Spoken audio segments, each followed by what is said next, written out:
हम बताना चाह रहे हैं कि पुलिस ले जाकर नसीर शाह को 3 दिन पुलिस स्टेशन में रखकर मारती है। कैसा आपने गरीब को उठाकर, कैसा आपने गरीब को अपने कस्टडी में रखकर उसकी मौत हो गई।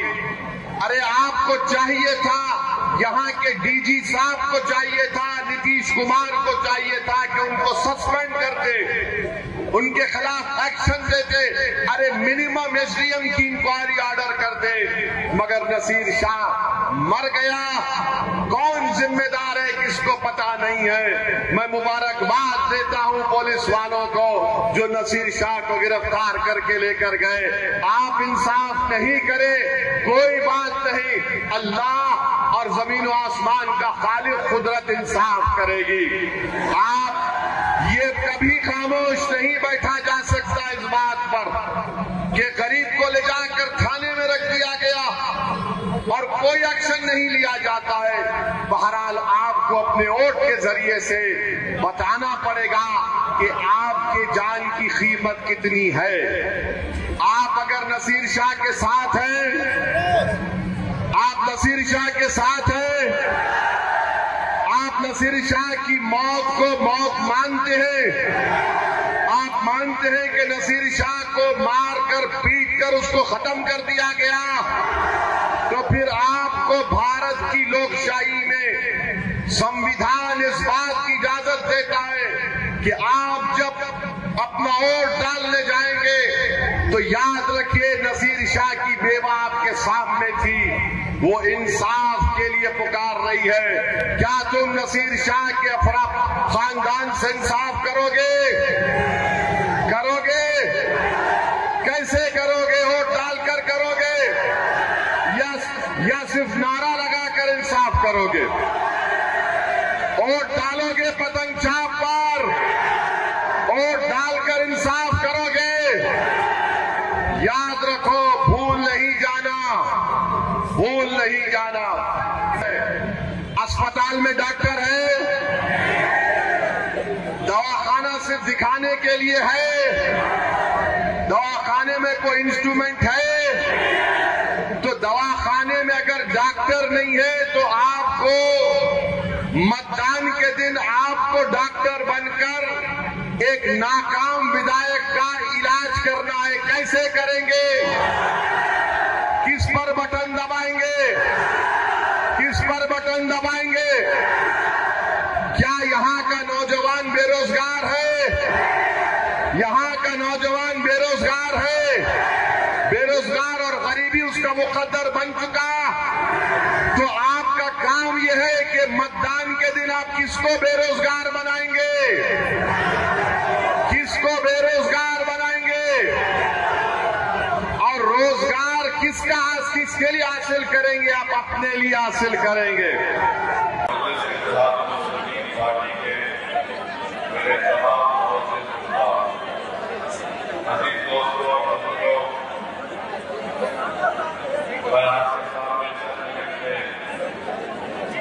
अपने अहम करके यहाँ करूँगा। मेरी आपसे गुजारिश है कि आप बीच में नारे मत लगाइए, बड़े सलाम के साथ मैं आपसे जो कहने वाला हूँ सुनिए, ताकि आप वापस जाए यहाँ से आप एक पैगाम लेकर जाए। और हमारी ख्वाहिश ये है कि आप हमारा पैगाम सुनने के बाद आप अपने आप एक तब्दीली को पैदा करिए, अपने घर वालों को समझाइए, अपने पूरे गांव और अपने पड़ोसियों को साथ लेकर आप विधानसभा से मजलिस के किरदार में कामयाब कराने के लिए आप तमाम को कोशिश करना है। और मुझे यकीन है आप बड़ी तादाद में जमा हुए हैं, इंशाअल्लाह ताला यहाँ से जरूर मजलिस मुस्लिमीन का अगली बार आपका नया विधायक बनकर बिहार की विधानसभा में जाएगा। मेरे अजीज दोस्तों और बुजुर्गों, हमारी पार्टी क्या कहती है, मजलिस कहती है कि हम भारत की राजनीति में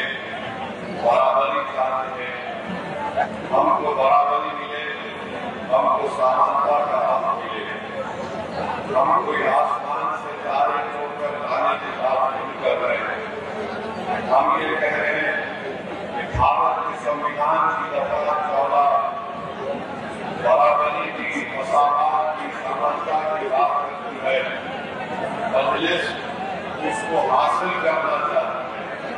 और हमारा मानना यह है कि जब तक भारत की सबसे बड़ी अकलियत से इंसाफ नहीं होगा, जब तक भारत की सबसे बड़ी अकलियत और बिहार की सबसे बड़ी अकलियत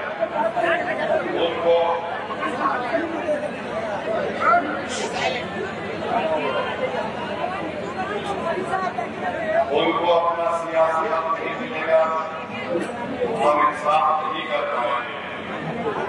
ये लड़ाई मजलिस की इंसाफ की लड़ाई है। हम नफरत को खत्म करना चाहते हैं, हम इस्तेसाल को खत्म करना चाहते हैं, हम नौजवानों के मुस्तकबिल को रोशन करना चाहते हैं, हम हमारे बच्चों के तालीम का इंतजाम करना चाहते हैं। हम ये चाहते हैं कि हमारी बेटियां अपनी तालीम मुकम्मल करने के लिए उनके लिए कॉलेज का ख्याल उठाया जाए। और हम आपको एक पैगाम दे रहे हैं कि जो भारतीय जनता पार्टी और नीतीश कुमार जो सियासत कर रहे हैं वो नफरत की सियासत है, वो अक़लियतों को दबाने की सियासत कर रहे हैं, हमको दूसरे दर्जे का शहरी बनाने की कोशिश कर रहे हैं। वो हमारे मजहबी मुकामात को एक वक्त के काले कानून के जरिए से हमको उससे महरूम करने की कोशिशें कर रहे हैं। दूसरी तरफ आपके सामने है कि इंडिया अलायंस है, जिसकी सबसे बड़ी पार्टी राजद है। राजद के सामने अब्दुल ईमान साहब ने उनको खत लिखकर वाज़ेह तौर पर तेजस्वी यादव को बता दिया कि हम आपकी तरफ दोस्ती का हाथ बढ़ाते हैं। अगर आप चाहते हैं कि यहाँ पर नीतीश कुमार और बीजेपी की हुकूमत ना बने तो आइए आपको हम मिलकर चुनाव लड़ते हैं। मजलिस इत्तेहाद मुस्तकीम ने तेजस्वी यादव को लिख कर दिया कि हम सिर्फ 6 सीट चाहते हैं बिहार के विधानसभा के चुनाव में। बात तो हमारे जीत कर आए थे, हमने 6 का मुतालबा किया, मगर आप देखिए अब्दुल ईमान ने लिखकर ये भी किया कि अगर आपको सत्ता मिलती है तो हम अपने आप को मंत्री का पौधा मत कीजिए।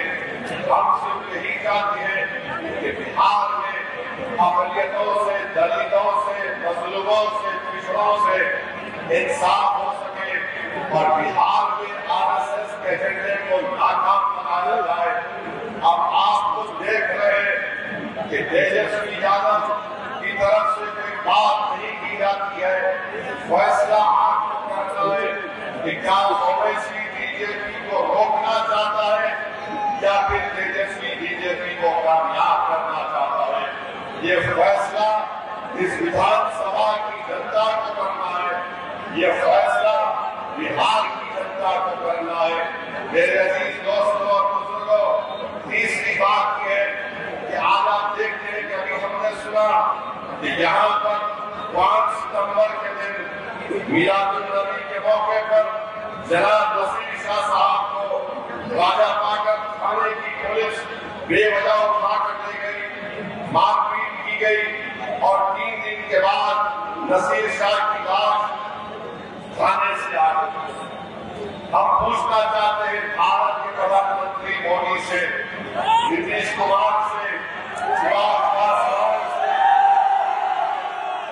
जनाब कुशवाहा साहब से, अगर मरने वाले का नाम नसीर शाह नहीं होता कुछ और होता तो अब तक पूरे थाने का थानेदार से लेकर कांस्टेबल तक सब बरतरफ हो जाते। मगर मुहैया की आवाम आपको बता रहा हूँ कि ये सिर्फ नसीर शाह की मौत नहीं है, ये मौत आपको पैगाम दे रही है कि बिहार की सबसे बड़ी अक़लियत की जान की कोई कीमत नहीं है, हमारी जान की कोई कीमत नहीं है। मरने वाले का नाम नसीर शाह था।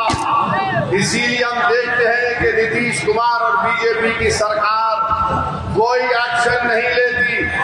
ये क्यों दोहरा रवैया इस्तेमाल किया जा रहा है?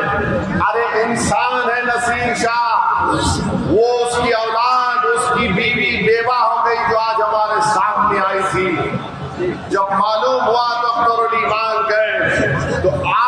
जान की कीमत आपको अपने वोट से दिखाना पड़ेगा। आपको अपनी जान की कीमत अपने वोट से दिखाना पड़ेगा।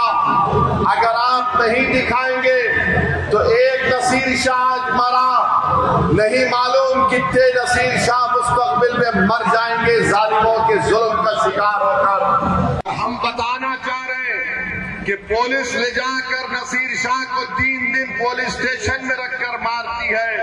कैसा आपने गरीब को उठाकर, कैसा आपने गरीब को अपने कस्टडी में रखकर उसकी मौत हो गई। अरे आपको चाहिए था, यहाँ के डीजी साहब को चाहिए था, नीतीश कुमार को चाहिए था कि उनको सस्पेंड करते, उनके खिलाफ एक्शन देते, अरे मिनिमम एसडीएम की इंक्वायरी ऑर्डर करते, मगर नसीर शाह मर गया। कौन जिम्मेदार है किसको पता नहीं है। मैं मुबारकबाद देता हूं पुलिस वालों को जो नसीर शाह को गिरफ्तार करके लेकर गए। आप इंसाफ नहीं करे कोई बात नहीं, अल्लाह और जमीन व आसमान का खालिक कुदरत इंसाफ करेगी। आप ये कभी खामोश नहीं बैठा जा सकता इस बात पर कि गरीब को ले जाकर थाने में रख दिया गया और कोई एक्शन नहीं लिया जाता है। बहरहाल आपको अपने वोट के जरिए से बताना पड़ेगा कि आपके जान की कीमत कितनी है। आप अगर नसीर शाह के साथ हैं, आप नसीर शाह के साथ हैं, आप नसीर शाह की मौत को मौत मानते हैं, आप मानते हैं कि नसीर शाह को मारकर पीटकर उसको खत्म कर दिया गया, तो फिर आपको भारत की लोकशाही में संविधान इस बात की इजाजत देता है कि आप जब अपना वोट डालने जाएंगे तो याद रखिए नसीर शाह की बेवा आपके सामने थी, वो इंसाफ के लिए पुकार रही है। क्या तुम नसीर शाह के अफराद खानदान से इंसाफ करोगे? करोगे? कैसे करोगे? वोट डालकर करोगे या सिर्फ नारा लगाकर इंसाफ करोगे? वोट डालोगे पतंग छाप पर, वोट डालकर इंसाफ करोगे। याद रखो, भूल नहीं जाना, भूल नहीं जाना। दूसरी बात सुनिए, अरे सुनिए, सुनिए।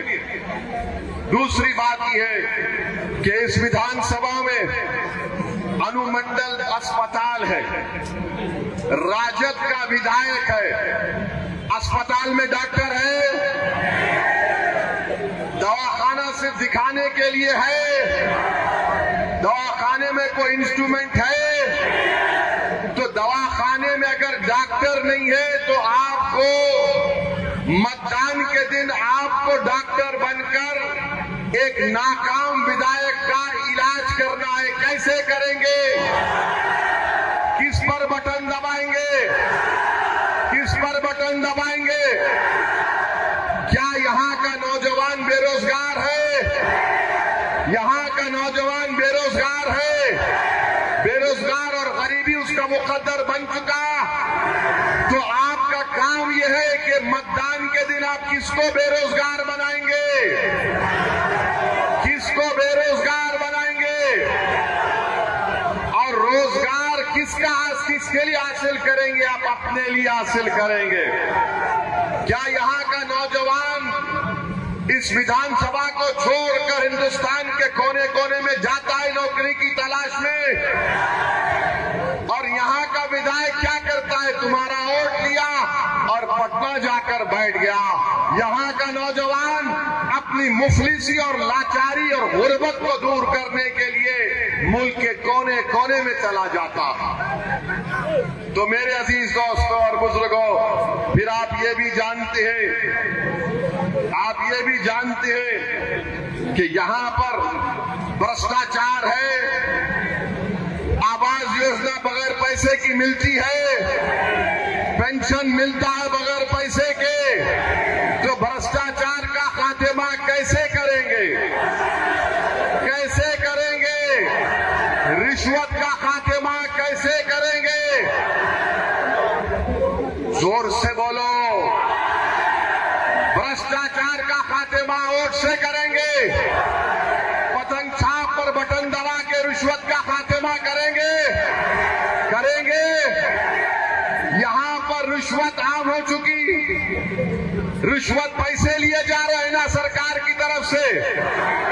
तो मोदी नीतीश कुमार ने कहा कि भाई साहब, बिहार की जनता, हमने 5 साल आपको बहुत लूटा, अब आपके अकाउंट में 10,000 रुपये डालते हैं। समझा आपने? 5 साल खून चूस लिया, अब चुनाव आया तो ले 10,000। अरे 10,000 से क्या होगा मोदी जी, नीतीश कुमार जी? आपने 5 साल, एक साल में 365 दिन, 365 दिन अगर गरीब म्यूटेशन के लिए 3,000 देता है, रजिस्ट्री के लिए 1,500 देता है, आवास योजना के लिए 3,000, यहाँ विधानसभा में एक दिन की रिश्वत कम से कम 15 से 20 लाख होगी, एक दिन की। और आज आपको आंखों पे पर्दा डालकर बोले मैंने 10,000 दिया, 10,000। यानी ये इतना खा चुके हैं। अब चुनाव आ गया तो आपका भी काम ये है, 10,000 दिए तो लेना, मगर वोट किसको देना? वोट किसको देंगे? वोट पतंग छाप को देंगे ना। हाँ, अभी ये जो झगड़ा चल रहा है, बहुत झगड़ा चल रहा है, कौन लड़ेगा नहीं लड़ेगा, कौन किस पार्टी से आएगा, कैसा आएगा, उसकी फिक्र मत करिए। आप पतंग छाप के बटन को देखकर वोट डालेंगे ना इंशाअल्लाह। आप ये समझिए कि ओवैसी आकर खड़ा है, आपसे कह रहा है वोट डालने के लिए। और हमसे दुश्मनी क्यों है? हमसे दुश्मनी इसलिए है कि ये नहीं चाहते कि तुम नेता बनो, ये नहीं चाहते कि तुम लीडर बनो, ये नहीं चाहते कि तुम अपने मुकद्दर के फैसले करो, ये नहीं चाहते कि तुम उनकी आंख में आंख डालकर उनको देखकर कहो कि मैं गुलामी नहीं चाहता, मैं अपना हक चाहता हूं। हम बराबरी चाहते हैं। ये चाहते क्या है कि हमको झुका कर रखें, हमको कमजोर करके रखें और हमारा हाल ऐसा करके रख दें कि हम कभी ना उठे। याद रखो, कल तक बिहार की राजनीति में कोई विकल्प नहीं था, मोदी था, नीतीश था, तो दूसरी तरफ राजद और उनकी पार्टियां थी। ये दोनों ये समझ रहे थे अगर इनसे नाराज हुए तो उनके पास चले जाएंगे। अब मजलिस तीसरी ताकत बनकर उभरी है। अब इन दोनों को परेशानी है, मोदी परेशान, नीतीश कुमार परेशान, राजद परेशान। ये अब कैसा होगा? ये अब ऐसा होगा कि अब गरीबों का इस्तेसाल खत्म होगा, गरीबों को उनका हक मिलेगा। नेता बनेंगे, आप नेता बनेंगे या सिर्फ वोट डालकर घर में सो जाएंगे? तुम नेता बनना चाहते हो? तुम विधायक बनना चाहते हो? तुम सांसद बनना चाहोगे? तुम मुख्यमंत्री बनना चाहोगे? तुम देश के प्रधानमंत्री बनना चाहोगे? जोर से बोलो, बनोगे? जोर से बोलो, बनोगे? अपने ख्वाबों को पूरा करो। मजलिस तुम्हारे ख्वाबों को पूरा करना चाहती है। और याद रखो इस बात को, अगर वो मुख्यमंत्री बन सकते तो तुम भी बनोगे इंशाअल्लाह ताला। अगर कोई विधायक वो बन सकता है तो तुम भी विधायक बनोगे। तुम में इतनी काबिलियत है, तुम में इतनी ताकत है। शर्त सिर्फ ये है कि हम मुत्तहिद हो जाएं, मुत्तहिद हो जाएं। इत्तेहाद एक ताकत है, याद रखो। इंतशार एक मौत है। इत्तेहाद ताकत है, इंतशार मौत है। और जैसा कि किसी शायर ने अच्छा कहा था कि जिंदा रहना है तो मीरे कारवां बनकर रहो, जिंदा रहना है तो मीरे कारवां बनकर रहो। इस जमीन की पस्तियों में आसमान बनकर रहो। इस जमीन की पस्तियों में तुम आसमान बनकर रहो। मेरे नौजवानों, आज बिहार में करीब 60% आबादी बिहार में 25 साल से कम उम्र नौजवान लड़के और लड़कियों पर मुश्तमिल है। ये लड़ाई तुम्हारी ओवैसी और अख्तर ईमान लड़ रहे नौजवानों, ये मुस्तकबिल तुम्हारा है। हम अपने बुजुर्गों से अपील कर रहे हैं कि आप जब वोट डालने जाएंगे तो अपनी औलाद की तरफ, अपने महल्ले के नौजवानों के चेहरों को देखो, इनके हाल को देखो, इनकी बेरोजगारी को देखो, तुम्हारे घर की गुर्बत को देखो, तुम्हारे इन बच्चियों के ख्वाबों को कौन पूरा करेगा जो पढ़ना चाहती है, तुम्हारे नौजवानों को जो तुम्हारा घर छोड़कर हिंदुस्तान के कोने कोने में चले जाते हैं। मेरे भाई, ये ख्वाबों को पूरा करने का वक्त है और हम अपने ख्वाबों को पूरा कर सकते हैं। कोई कहेगा कि ओवैसी जज्बाती तकरीर कर रहा है। अरे जिसमें जज्बात नहीं वो मुर्दा है, जिसमें जज्बात नहीं वो मुर्दा है, जिसके ख्वाब नहीं वो इंसान नहीं हो सकता। तो अपने ख्वाबों को पूरा करने का वक्त है मेरे अजीज दोस्तों और बुजुर्गों। 70 साल हमने सबको आजमा दिया मगर किसी ने हमारे ख्वाबों को पूरा नहीं किया। अरे हद तो ये हो गई कि एक नसीर शाह मर गया तो आज चुनाव आया तो तुम आकर मुझे गाली दोगे, मगर नसीर शाह की बेवा से मिलने कोई नहीं जाता। क्यों नहीं जाते? जाकर मिलना था, हिम्मत दिलाना था। अख्तरुल ईमान किशनगंज से निकलकर यहां तक आया। तो मेरे अजीज दोस्तों और बुजुर्गों, हम आपको बता रहे हैं कि आपके पास एक विकल्प है, एक मुतबादिल है। क्या आप मजलिस का साथ देंगे? वोट डालेंगे, वोट डलवाएंगे, अपने माँ बाप को राजी करवाएंगे, खुद वोट डालेंगे, या फिर कोई आके तुम्हारे कान में बोले ऐसा बोलेगा, अरे नहीं नहीं बी टीम।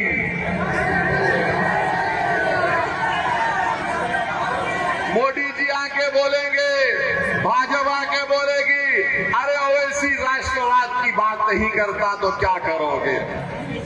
मेरे भाई याद रखो, इन्हीं बातों को हम सुन सुनकर थक जाते हैं मगर हमारे हौसले पस्त नहीं होते हैं। हम किसी की टीम नहीं, हम जनता की टीम थे और हमेशा रहेंगे।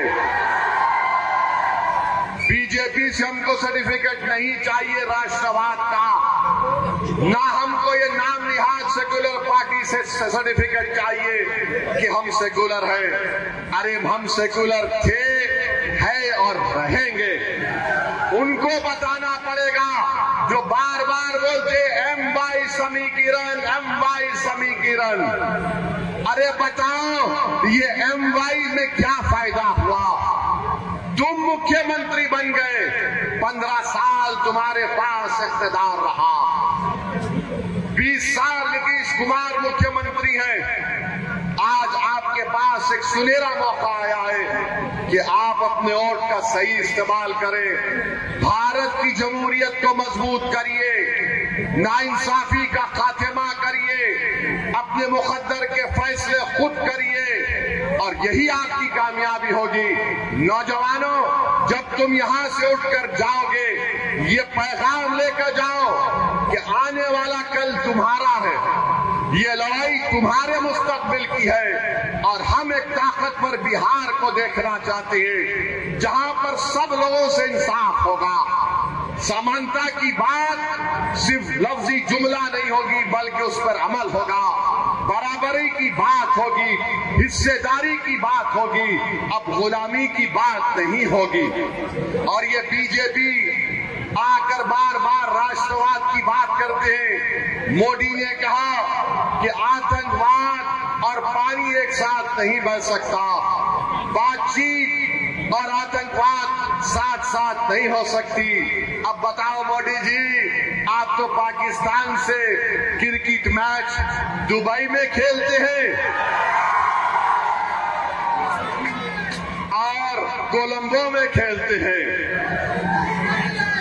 ओवैसी ने खड़े होकर पार्लियामेंट में कहा था कि पाकिस्तान से जब सब बंद है तो खेल भी बंद होना चाहिए। वो आतंकवाद पाकिस्तान से आकर पहलगाम में हमारे भारत के 26 लोगों को गोली मार दिए, इसलिए कि वो हिंदू थे, उनके सर पर गोली मारी। बताओ मोदी, बताओ नीतीश कुमार, ये देशभक्ति है कि जिस देश से आतंकवाद आते हैं आप उनसे क्रिकेट मैच खेलते हैं, उनसे क्रिकेट मैच खेलते हैं और ड्रामा करते हैं मोदी जी 3-0 ऑपरेशन सिंदूर। अरे मोदी जी, सिंदूर का ऑपरेशन हमारी बहादुर फौज ने किया, उनको सलाम करते हैं। ये मामूली क्रिकेट मैच क्यों खेला जा रहा है?